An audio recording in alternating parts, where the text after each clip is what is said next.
Recency bias. The strongest drug someone can take.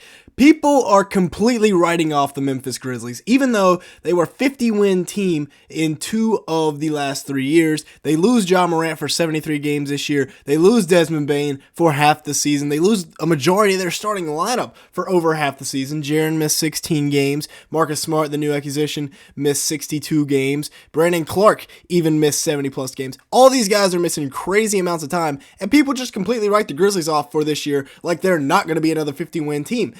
They got to develop some young pieces last year in Vince Williams Jr., Scottie Pippen Jr., G.G. Jackson, and still be able to bring in a top 10 pick in the draft in Zach Edey. We'll see what happens with Luke Kennard, but Edey, I think, is going to be a day one impact guy. I think I was a little bit wrong about him. In the summer league, he was showing out. He's just a massive individual in the middle of that paint. Good screen setter, good roller. I mean, he can finish around the rim. 14 points, 15 rebounds, and 4 blocks in his summer league debut, including the one descended into overtime. There's a nice rim run right there. Just causing havoc at the rim. 7'4" with a 7'10" wingspan, so obviously it's about impossible to get a shot up off on him.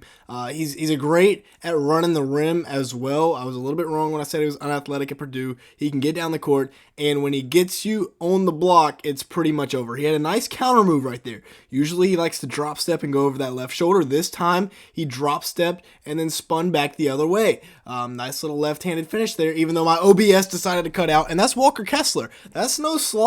He's a really, really good young defensive center this year. Goes to the little right-handed hook right there. He loves to do that. And then slips the screen, rolls to the basket, and dunks all over Walker Kessler. Yes, he got sent back the first time, but he got it back, and he didn't miss twice. And Walker Kessler, again, averaged 2.4 blocks per game last year. So that is not a random guy they found off the street to come play center in the summer league. There he is sending it to OT, even though he just missed the game-winning dunk. And like I said, just a force in the middle of the paint at 7'4" with a 7'10" wingspan. Now in college, he was an absolute monster. 25 points a game, 12 rebounds, 2.4 blocks on 63% shooting from the field. And that go-to move of his, that drop step over his left shoulder, is just about unstoppable. He's got great position here, drop step, little right-handed hook shot, money. You're just going to watch him do it over and over here. Another one, money. Actually, that was a replay. And then against Michigan,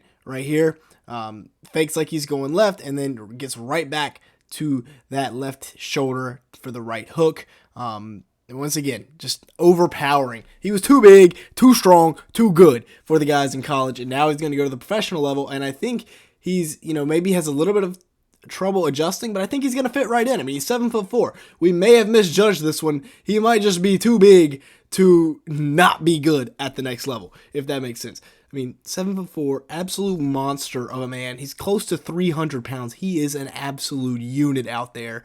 That could have been a travel, but he gets it to go. I don't know what the starting five will be. This is a good guess. But if you play Ja Morant and Marcus Smart together, that causes issues from the three-point line. Neither one of those guys can really shoot it.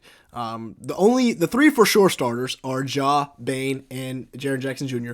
We'll see who they bring off the bench. There is a whole cast of guys that they could start. Marcus Smart last year averaged 14.5 points per game, 4.3 assists, 2.7 rebounds, and 2.1 blocks. Obviously, he's still a great defender. Only shot 43% from the field, though, and then 31% from three on 6.7 attempts in 30 minutes per game. That is not good whatsoever. Getting downhill here on Kevin Durant, yes, he's always been very strong, but he's got to be better than 31% from beyond the three-point line. That is not good at all. Little back to the basket game here, little fall away and one over D-Book. So Marcus Smart definitely could be a starter. We'll see what happens. So the 45th pick in last year's draft, G.G. Jackson, is also in contention to be a starter. Last year, he kind of shocked everybody. Came on and averaged close to 15 points a game, 4.1 rebounds, 1.2 assists in 26 minutes a game for an abysmal Grizzlies team. But still, he gave them a big spark last year. Only shot 43% from the field, but 36% from three on 5.7 attempts for a rookie is not bad. And as a wing, there are expected to be growing pains. He's got good mechanics on his three-point jump shot. Operates the pick and roll very well, getting to that left-handed scoop layup, slithering off that screen there. Aaron Gordon's a really good defender as well. Nice seal there by the big, but he gets to that left hand and finishes. Very nice. With that being said, let's go ahead and take a break here. Make sure to like button, leave me a comment down below, and hit that subscribe button if you are enjoying today's video at any point. As you can see here, a large majority of the people that watch these videos are not subscribed to the channel, so if that is you, go ahead and fix that right now. Also, we're trying to hit 200 likes on today's video, and with that being said, let's get back to the video. Now, a couple guys that I think could low-key be really nice rotation pieces for the Grizzlies this year. First, Vince Williams Jr. I mean, he is a grown man, 6'5", and can really shoot it with the left. 10 points per game, 5.6 rebounds, 3.4 assists, and 1 steal per game, while shooting it about 38% from 3. So very good from beyond the arc. 4 attempts, 45% shooting from the field. And Vince, another second-round steal that the Grizzlies have gotten. Very nice value pick. I like Vince a lot long-term. Scottie Pippen Jr., another guy, another value pick for this Grizzlies team.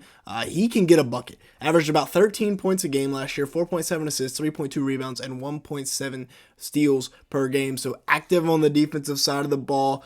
Shot 49% from the field and 41% from 3 as a rookie guard in just 26 minutes a game. Very impressive. I think Scottie Pippen Jr. definitely has a spot, maybe taking Tyus Jones' place as that backup point guard in this rotation. Now, where do y'all have Ja in your top 10 point guard rankings? Because people have forgotten how good Ja Morant really is. I mean, he is a top 5 point guard in the league, I think, no doubt. Looking back at his numbers from 2022-2023, he averaged 26 points, 8 assists, 6 rebounds, and a steal per game, while being the most freakishly athletic point guard in the league. 47% shooting from the field, 31% from 3-on-5 attempts in 31 minutes a game. And I mean, just watch this play. This Taylor Jenkins genius right here, where they run the Spanish pick and roll, but they have Ja set the screen and run Des Bane to the corner.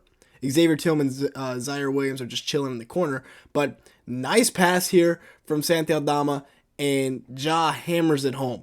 That is a beautiful play right there. Also getting Ja here, the ball in the mid-post. Little turnaround fadeaway, ridiculously hard shot. He's absolutely dynamic in open space, if you didn't know that already. I mean, kind of hard not to know that. And then he takes it right to the rim on Herb Jones here. Herb Jones is not a pushover on the defensive side of the ball. He is a very good defender, one of the best in the NBA, and Ja just took it right at him for a game. Now, Des Bane averaged about 23.7 points a game, 5.5 assists, 4.4 rebounds, and 1 steal per game as, the right-hand man to Ja usually. Last year, he got a lot of time with this being his own team. 47% from the field, 38% from 3 on 8.6 attempts a game. So pretty good season for Des Bane last year, even though he only played about 40 games. Obviously, a really good shooter still. And then Jaren Jackson Jr., who had a bit of a down year. I mean, yes, he averaged more points, coming in at about 22.5 points a game, 5.5 rebounds, 2.3 assists, and 1.2 blocks. Blocks were way down. I don't know what happened after that scandal with the scorekeeper. We'll see what happens there. But he only shot 44% from the field and 32% from 3 on 5.5 attempts. So need to step that up. But overall, I mean, still a ridiculously good rim protector. Give me that Giannis. I think, the Grizzlies should be another 50-win team this year. This is a really good team, headed up by a really good player. We'll see if they get Kennard back. That'll be huge. But with that being said, that's going to be it for today's video. Thank you so much for watching. Make sure to like button. Leave me a comment down below and hit that subscribe button. Like I said, we're trying to hit about 200 likes on today's video. And with that being said, thank you so much for watching.